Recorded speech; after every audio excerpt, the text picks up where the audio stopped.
It's been almost 2 decades we've been on this journey to educate, liberate, and help you take action so you may better manage your financial future, achieve peace of mind, and accomplish your life's purpose. This podcast reveals financial tips, strategies, and insights that will help you set your goals and guide you along the way to help you achieve them. This is Managing Your Financial Future, brought to you by the advisors at Lucia Capital Group.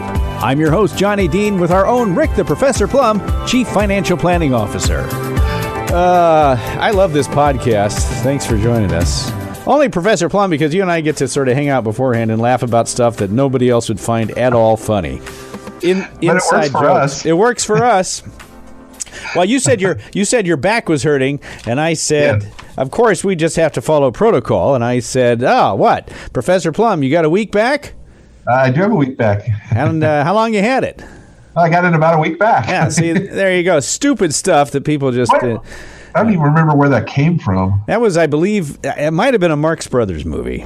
I think. I'm not sure. But anyway, it's funny, and so I use it. My other thing is I am in desperate need of a haircut. My barber shop's been closed since the middle of March. Here it is almost, and I hadn't been in since the end of February. So we're coming up on 2 months here. I'm starting to look like I did in high school, except I got more wrinkles than I did. You know what I mean? It's a little bit different color, too. It really is. It really is. But see, here's the thing about this, and this is sort of what I want to talk about. You know, this is stuff that we always took for granted, right? We figured no matter what, your barber's going to be there. Your favorite restaurant's always going to be open.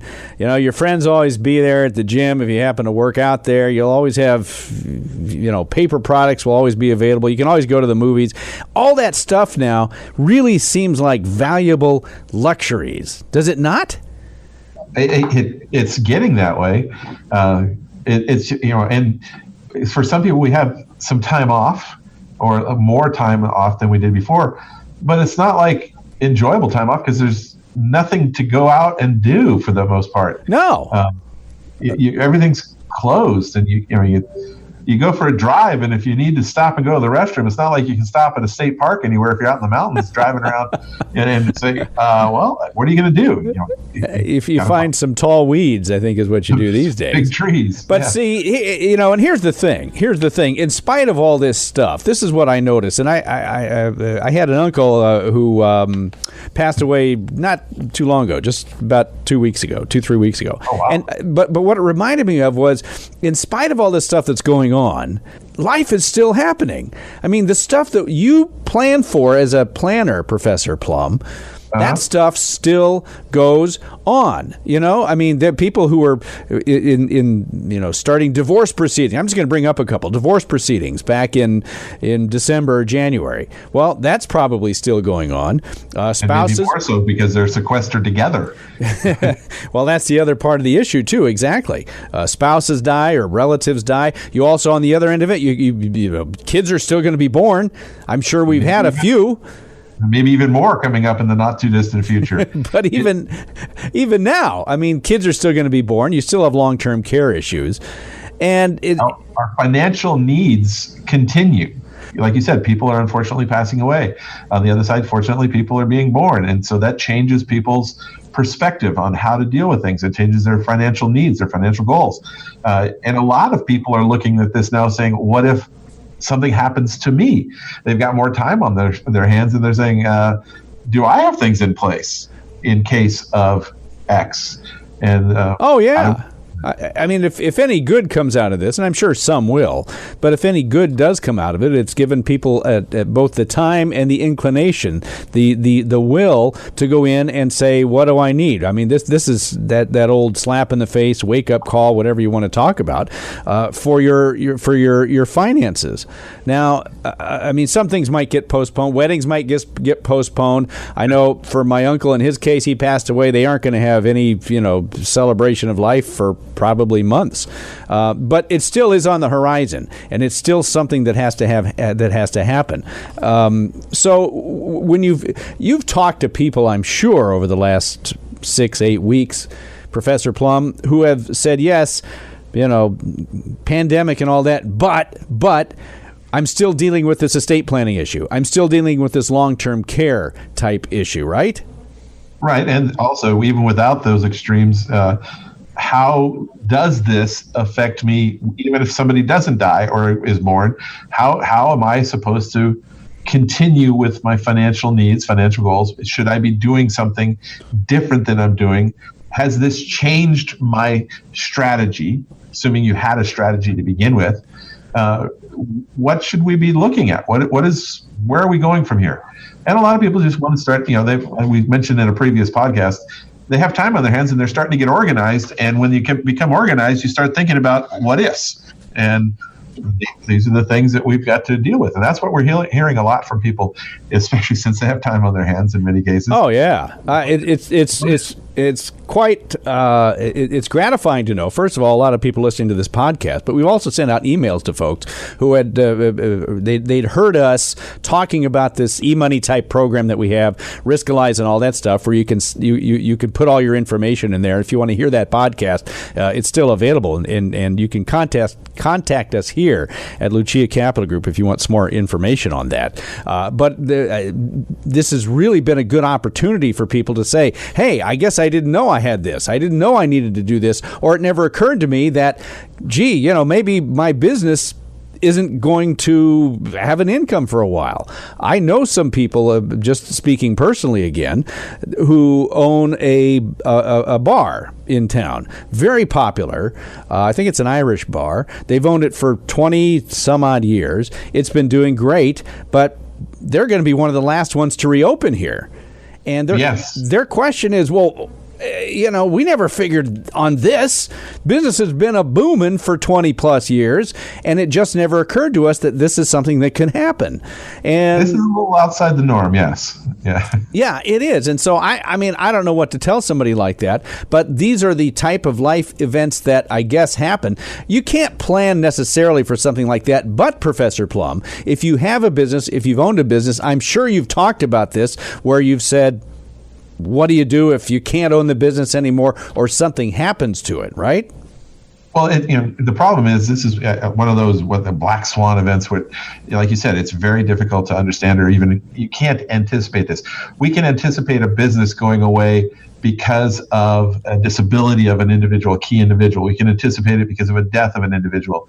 But it's very difficult to say, you're going to have to, we can anticipate that you're going to have to shut down for X number of months. Can you withstand that? Now, one of the things businesses have to do right now is go through the CARES Act and find out if they're eligible for any of the loans, the paycheck protection plan and all that kind of stuff, just to see if they can buy some time to get through things. So they really need to come in and talk to somebody about what's available and what they can apply for to help them weather this storm, because this was not something that I ever thought about. It's not something I ever heard anybody talk about, where this isn't part of the normal world. And so, we have to figure out what's going on and how do we bridge the gap. Yeah, and bridging the gap without even knowing how long the gap is. That's exactly what my point was. We don't know how long we're going to have to do this stuff. Now, do you find that people are relying, are expectations of people like you and other financial advisors, are expectations, have they risen, or is it still about the same? Well, it depends on who your clientele are. The majority of the people that I've dealt with and worked with are people who are retired or very close to retirement, near retirement.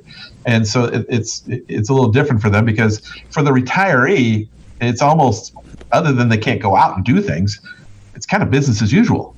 Yeah. Their investment portfolio, anything that they needed to draw from to keep the cash flow going, was affected very little, if any, by this issue. The effect was, instead of earning 2% on their CDs, now they're earning 1.25% on their CDs. That isn't a dramatic issue because of the appropriate strategy. This downturn in the market isn't affecting them for another 10 or 15 years, and hopefully by then we will have recovered from this and maybe even seen another downturn somewhere in the future. And so most of the people I'm talking to, this is kind of a non-issue, but every once in a while we are talking to that business owner, and it's a matter of, okay, What contingencies do we have? How do we, again, go back to bridge the gap? What access? I mean, we have the CARES Act allowed for access to IRAs. You can now take up to $100,000 out of an IRA for an individual without any penalties, regardless of age, and you have up to 3 years to pay it back. Big change from before. Yeah, where it was 60 days one time, and now you've got 3 years, and you can spread the taxation over 3 years on that up to $100,000. So it's not as big of a hit as would otherwise be in place. The ability to borrow from an individual, from a 401k or a retirement plan at work, if you have that option available to you, you can now. It used to be that you could borrow up to $50,000 or 50% of your vested balance. They've changed that. Now it's up to $100,000 or 100% of your vested balance. And payments don't need to start for a year, where they used to have to start right away. So, I mean, there's some availability to your own money without penalty and with some spreading of the taxation. So that can help bridge some of this gap, but it is still your money that you're dealing with. Yeah. I mean, you are taking your money. It's just a question of taxation. It's a question of penalties. Maybe some people, of course, a lot of the people that you're talking to, they're past the penalty stage anyway. Right. I'm talking, like I said, the majority of the people I'm talking to are retired. But the people the other people that are calling in with questions and asking are, could be a little bit on the younger side, and they're asking, how do I live? How do I pay my bills for the next who knows how long? I mean, they're talking about partially opening up parts of the economy. We'll see how that goes. Well, they can take all the padlocks they want off of the stores and off of the restaurants and off of the movie theaters, but ultimately it's up to consumers. It's up to you and me as to whether or not they're going to go back and do this, and who knows how long that's going to be. I don't see airlines recovering anytime soon. We saw this back. Restaurants. Well, restaurants, I think restaurants can at least, you can at least do half capacity, I think, and still get by. I honestly don't know. I don't know how they're getting by now. It's really kind of sad. Have you been in? I mean, have you gotten to-go food? Yes. And I walk into a couple of my favorite restaurants. They were always busy. And, of course, it's just a little, just the front lobby. It's just kind of sad to see. I just don't know. We've been through a couple of things like this. 9/11 was the first one. This century has not been very good, quite frankly. I mean, this is the third major thing we've had in less than 2 decades of this century. 9/11 and, of course, 2008. Now, for both of those, I mean, we didn't really see an end date either, although we figured that it probably wouldn't last all that long. This one, we just don't know. Hard to plan for this kind of thing. Yeah, it is. It is hard to plan for this. Even a 3-month reserve, 4 or 5 month reserve, emergency fund. That's, we talk about emergency funds. A lot of people don't do it because they don't like seeing money sitting in low yielding accounts when the markets were doing as well as they were for 2 of the last 3 years or longer. Well, yeah, and speaking of those low yield, I won't have time, but I think on next week's podcast we're going to talk a little bit about things like bonds. Why would you want to own bonds? Are there bond alternatives? We're doing this here at the end of April, and I think the 10-year was around 0.65, which, I mean, oil at one point had gone in the negative. Something that we'd never seen. Now, just shifting gears here a little bit, you've still met with people, obviously. You're not doing it in person. It's nice to have we're not doing any face-to-face meetings. Everything is being done video conference, phone conference, things of that nature. Yeah, now how's that going for you guys? We did a lot of that to begin with because we deal with people all across the United States, and we don't have I'm only so big of a person. I do need to reduce my physical stature, but I can't be in every state of the union all the time. So we're used to dealing with people cross country video conferencing and things, and a lot of people are getting more comfortable with it. Especially now, you're seeing a lot more people use different video conferencing capabilities, where they used to think it was kind of a little voodoo-ish. Now it's just kind of commonplace, and we're just getting more used to it. We're forced upon it. Yeah. But I think most people, I haven't had anybody say, no, I want to meet in person. And Yeah, I just wonder how this is going to affect in the future. I mean, we've talked about this before where we've always, as you just said, we've had this video conference technology for a number of years now. A lot of people, I think, liked or used to like the face-to-face. But, I mean, this can be just as good. Right, but I also think that this maybe we're looking into the future, saying what is this going to affect? When businesses come back and the economy opens up, will all businesses go back to where they were before? No, there's a lot of businesses that are going to realize we don't need to have that huge office footprint. We can have a smaller office footprint, cut down on the overhead. Some companies are going to have to maintain the office footprint and have the same size because of the nature of the business, but other companies are going to say, you know what, we've been finding that working from home works very well for certain situations and for certain classes of employees, and so why should we have a 20,000 square feet of office space filled with cubicles that are within 2 or 3 feet of each other when we can work from home? And so I think you're going to see a change in the business buildings, the way that they structure. I think you're going to see a change in the way offices are developed and put together, which means that office furniture places may see a complete reconfiguration of their space, how they do things. So maybe good for office furniture places because they're going to have to go in and reconfigure all those cubicles. It could be good or bad depending on, if I'm just going to work from my home office, what do I need? What do I need office furniture? Right. So you got both sides of that, but I think office buildings are going to be a little bit different. I think so too. Yeah. Own office buildings, that could be a little bit of an issue going forward. Who knows? Well, the reason I've been thinking for the last 7, 8, 9 years as technology has grown, I think the reason everybody shows up for work pretty much and travels to work and works in an office is just because that's how we've always done it. It's traditionally been that way. I've thought many times, I could write here. I could also write elsewhere. It's nice to have different people around where you have the interaction is wonderful. You enjoy the interaction. And if I need somebody's answer right away, I can walk down the hall and get it. You kind of miss that a little bit when you're not at the office. But other than that, I mean, the only thing I miss is just seeing everybody every day.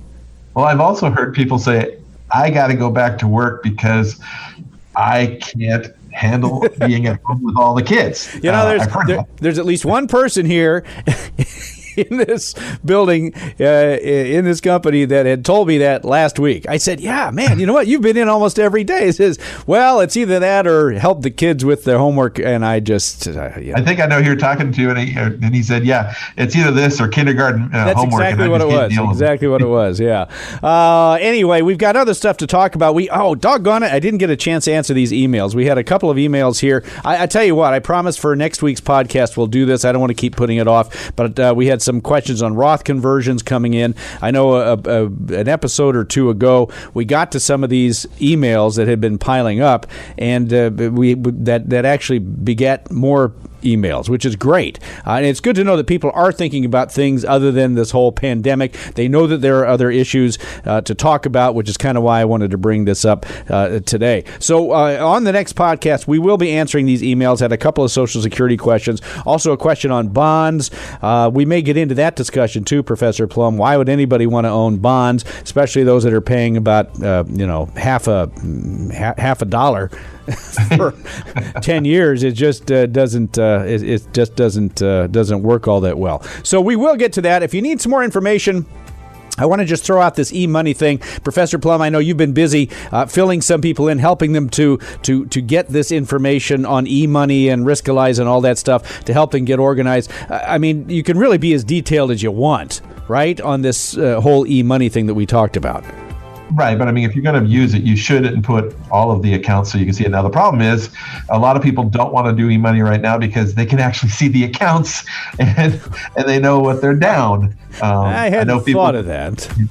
They don't want to open the mail. They don't want to open their e-money. They don't want to open their financial website because they don't want to know. Ignorance is bliss at times. Well, you're probably right. But if people need help doing this, they can certainly give you a call. 800-644-1150, the number at Lucia Capital Group. Or you can just go right there online, luciacap.com, and they will help you out. We are out of time. We'll get you next week. I thank you so much for listening to the podcast, Managing Your Financial Future and Present. Johnny Dean, Professor Rick Plum, Certified Financial Planner Professional, and we'll talk to you all again next week.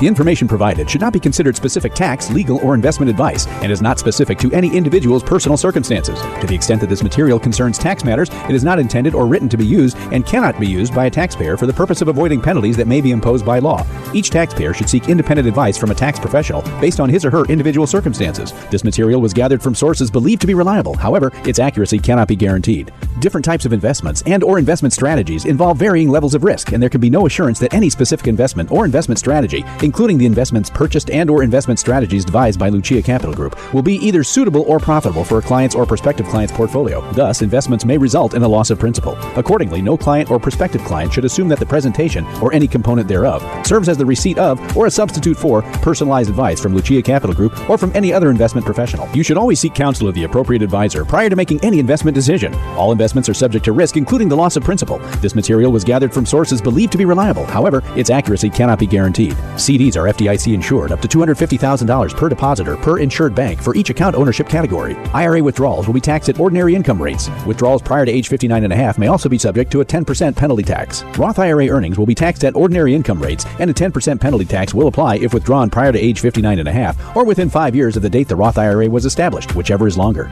The information provided is based on current laws, which are subject to change at any time. Lucia Capital Group is not affiliated with or endorsed by the Social Security Administration or any government agency. Social Security rules can be complex. For more information about Social Security benefits, visit the SSA website at ssa.gov or call 800-772-1213 to speak with an SSA representative. The investment professionals are registered representatives with and securities and advisory services offered through LPL Financial, a registered investment advisor, and member FINRA SIPC. Lucia Securities LLC was acquired by LPL Financial August 2020.